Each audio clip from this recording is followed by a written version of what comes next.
അപ്പൊ ഞങ്ങൾ പേര് ആദ്യം തന്നെ പരിചയപ്പെടുത്താം. എന്റെ പേര് മിയ. എന്റെ പേര് ഗലീസ. അതെ, ഞങ്ങൾ ഒറ്റ ബോഡിയാണ്. അതെ, ഒറ്റ ബോഡി. ഞങ്ങൾ പ്രത്യേകത പറഞ്ഞാൽ ഞങ്ങൾക്ക് 3 കാലുണ്ട്. 3 കാലുണ്ട്, 2 കൈയും ഒറ്റ ഉടലും. പിന്നെ ഞങ്ങൾക്ക് സർപ്രൈസ് ആയിട്ട് വേറെ കാര്യം പറയാനുണ്ട്. മല്ലു റാപ്പർ എന്ന പേജിൽ വന്ന ഈ ഒരു വീഡിയോ നിങ്ങളിൽ പലരും കണ്ടിട്ടുണ്ടാകും. സയാമീസ് ഇരട്ടകളെ വെച്ച് ഇവർ ചെയ്ത ഈ ഒരു കോമഡി വീഡിയോയ്ക്ക് താഴെ ആളുകൾ വിമർശിക്കാൻ തുടങ്ങിയപ്പോൾ തടിയൂരാൻ വേണ്ടി ഇവർ ഇതിന്റെ ക്യാപ്ഷൻ മാറ്റി ഇങ്ങനെയാക്കി: ഇപ്പോൾ കണ്ടുവരുന്ന AI മിയ ഖലീഫ എന്ന്. ഇന്റർനെറ്റിൽ വലേരിയ ആൻഡ് കമീലിയ എന്ന പേരിൽ പ്രചരിക്കുന്ന സയാമീസ് ഇരട്ടകളുടെ ചിത്രങ്ങൾ യഥാർത്ഥമല്ല. അത് AI ഉപയോഗിച്ചുണ്ടാക്കിയ വ്യാജ ചിത്രങ്ങളാണ് എന്നത് ശരിയാണ്. എന്നാൽ അത് AI ആണെങ്കിൽ പോലും ഒരു ശാരീരിക അവസ്ഥയെ ഈ രീതിയിൽ വികലമായി അനുകരിച്ച് വഷളൻ തമാശകൾ ഉണ്ടാക്കാൻ ഇവർക്ക് എങ്ങനെ തോന്നുന്നത്? സ്വന്തം തെറ്റ് തിരുത്തുന്നതിന് പകരം ക്യാപ്ഷൻ മാറ്റി അതിലേക്ക് ഒരു സ്ത്രീയുടെ പേരും കൂടി വലിച്ചു വെച്ച് കൂടുതൽ മോശമാക്കുകയാണ് ഇവർ ചെയ്തത്. ഇത്തരം കോണ്ടന്റ് ക്രിയേറ്റേഴ്സിന്റെ ഉള്ളിലെ വികൃതമായ ചിന്താഗതിയാണ് ഇവിടെ പുറത്തുവരുന്നത്. സമൂഹത്തിൽ വലിയ സ്വാധീനമുള്ള പുരുഷന്മാരെയോ അല്ലെങ്കിൽ മറ്റാരെയും എങ്കിലോ ഇങ്ങനെ ഇരുത്തി കളിയാക്കാൻ ഇവർക്ക് ഭയമാണ്. എന്നാൽ സ്ത്രീവിരുദ്ധമായ തമാശകൾ പറയാനും ഇതുപോലെ ശാരീരിക വെല്ലുവിളികൾ നേരിടുന്നവരെ പരിഹസിക്കാനും ഇവർക്ക് യാതൊരു മടിയുമില്ല. കാരണം ഇവർക്ക് വേണ്ടത് കുറച്ച് വ്യൂസും ലൈക്കുകളും മാത്രമാണ്. അതിനായി സ്വന്തം വിവേകം പണയം വെക്കാൻ പോലും ഇവർ തയ്യാറാണ്.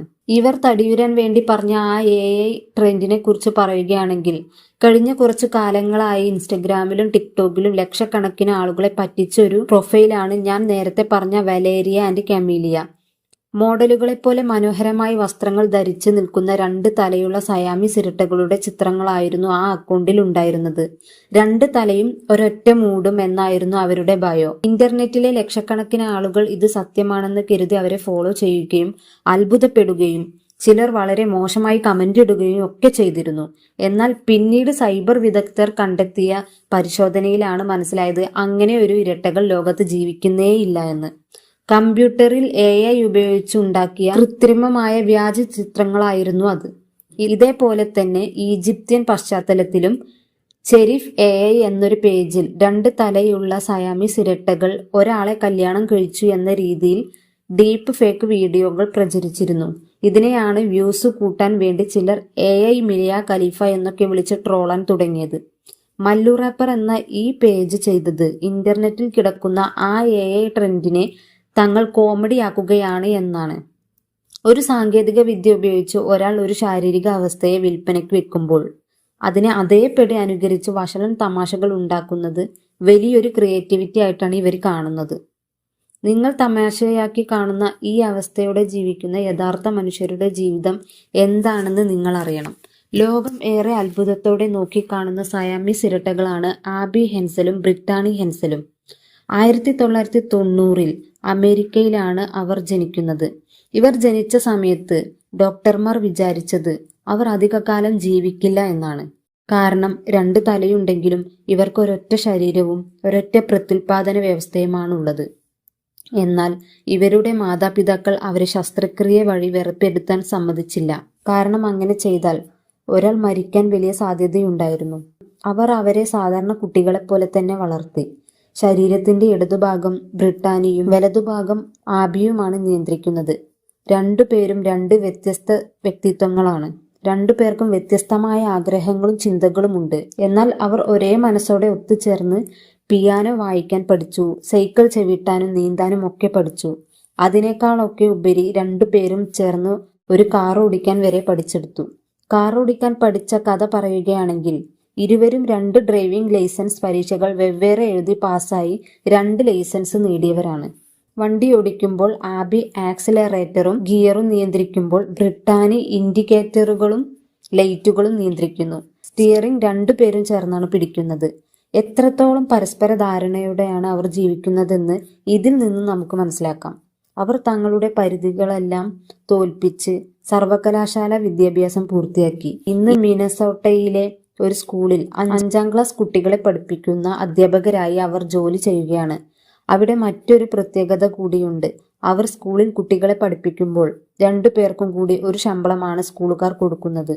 കാരണം അവർ ചെയ്യുന്നത് ഒരാളുടെ ജോലിയാണ് എന്നാണ് കണക്കാക്കുന്നത്. എന്നാൽ അവർക്ക് 2 വ്യത്യസ്ത അധ്യാപക ലൈസൻസുകൾ ഉണ്ട്. ഇതിൽ ആബി ഹെൻസൽ ജോഷ് ബോളിംഗ് എന്ന വ്യക്തിയെ 2021 വിവാഹം ചെയ്തു. തങ്ങളുടെ ജീവിതത്തിലെ ഓരോ വെല്ലുവിളികളെയും അതിജീവിച്ച് ലോകത്തിന് പ്രചോദനമുണ്ടാക്കുന്ന മനുഷ്യരെയാണ് ഇവർ വെറും കോമാളികളാക്കി മാറ്റുന്നത്. അതുപോലെ തന്നെയാണ് ഈ ചിത്രത്തിൽ കാണുന്ന കാർമെനും ലുപ്പീറ്റയും. മെക്സിക്കോയിൽ ജനിച്ച ഇവർ പിന്നീട് ചികിത്സക്കായി അമേരിക്കയിലേക്ക് വരികയായിരുന്നു. നെഞ്ചിന്റെ താഴോട്ടൊരൊറ്റ ശരീരമാണ് ഇവർ പങ്കിടുന്നത്. വലതുകാൽ കാർമെനും ഇടതുകാൽ ലുപ്പീറ്റയുമാണ് നിയന്ത്രിക്കുന്നത്. ഇവർക്ക് നടക്കാൻ പഠിക്കാൻ തന്നെ വർഷങ്ങളുടെ ഫിസിയോതെറാപ്പി വേണ്ടി വന്നിട്ടുണ്ട്. 2020 ഒരു ഡേറ്റിംഗ് ആപ്പ് വഴിയാണ് കാർമെൻ ഡാനിയൽ കോർമാക്കിനെ പരിചയപ്പെടുന്നത്. അവർ തമ്മിൽ പ്രണയത്തിലാവുകയും 2024 ഒക്ടോബറിൽ അവർ വിവാഹിതരാവുകയും ചെയ്തു. എന്നാൽ ഇവരുടെ സഹോദരിയായ ലുപ്പീറ്റയ്ക്ക് പ്രണയത്തിനോടോ ലൈംഗികതയോടോ ഒട്ടും താല്പര്യമില്ലാത്ത അസെക്ഷലായ വ്യക്തിയാണ്. തങ്ങളുടെ ശാരീരികമായ പരിമിതിക്കുള്ളിൽ നിന്നുകൊണ്ട് പരസ്പര ബഹുമാനത്തോടെയും വലിയ ആത്മത്യാഗത്തോടെയുമാണ് അവർ ഒരു കുടുംബമായി ജീവിക്കുന്നത്. ഇവരുടെ വിവാഹ വാർത്ത വന്നപ്പോഴും സോഷ്യൽ മീഡിയയിലെ ചില വികൃത മനസ്സുള്ള ആളുകൾ ഇവരുടെ ലൈംഗിക ജീവിതത്തെക്കുറിച്ചും സ്വകാര്യതയെക്കുറിച്ചും വളരെ മോശം ചോദ്യങ്ങൾ ചോദിച്ചിരുന്നു. അന്ന് കാർമെന്റെ ഭർത്താവ് ഡാനിയൽ മാധ്യമങ്ങൾക്ക് നൽകിയ മറുപടി ഇതാണ്: ആളുകൾക്ക് ലൈംഗികതയോട് ഭ്രാന്താണ്. ഞങ്ങളുടെ ജീവിതം നിങ്ങളുടെ വ്യക്തിപരമായ കാര്യമല്ല. സഹോദരിയുടെ സന്തോഷത്തിനു വേണ്ടി ലുപ്പീറ്റ ഡാനിയലുമായി നല്ലൊരു സൗഹൃദം സ്ഥാപിച്ചെടുത്തിരുന്നു. അവർ 3 പേരും ഒരുമിച്ച് സിനിമയ്ക്ക് പോകുന്നു, യാത്രകൾ ചെയ്യുന്നു. എത്ര മനോഹരമായ ഒരു കുടുംബ ബന്ധമാണത്. ലോകം ഏറെ ആദരവോടെ നോക്കുന്ന ഇത്തരം ജീവിതങ്ങളെയാണ് സ്വന്തം ക്യാമറയ്ക്ക് മുന്നിൽ നിന്ന് ചിലർ വഷളൻ തമാശകളാക്കി മാറ്റുന്നത്. ഒരു കോണ്ടന്റ് ക്രിയേറ്റർ ആകുമ്പോൾ നമ്മൾ ചെയ്യുന്ന കാര്യങ്ങൾക്കൊരു മിനിമം ഉത്തരവാദിത്തം ഉണ്ടായിരിക്കണം. മറ്റൊരാളെ വേദനിപ്പിച്ചോ പരിഹസിച്ചോ ഉണ്ടാക്കുന്ന ചിരിക്ക് വലിയ ആയുസ്സുണ്ടാകില്ല. സോഷ്യൽ മീഡിയയിലെ ഇത്തരം വില കുറഞ്ഞ പ്രവണതകളെ നമ്മൾ പ്രോത്സാഹിപ്പിക്കാതിരിക്കുക. ഒരു പ്രത്യേക ശാരീരികാവസ്ഥയുള്ള മനുഷ്യർ ഇത്തരം വീഡിയോകൾ കാണുമ്പോൾ അവർക്കുണ്ടാകുന്ന മാനസിക വിഷമം എത്രത്തോളം ആയിരിക്കുമെന്ന് ദയവായി ചിന്തിക്കുക.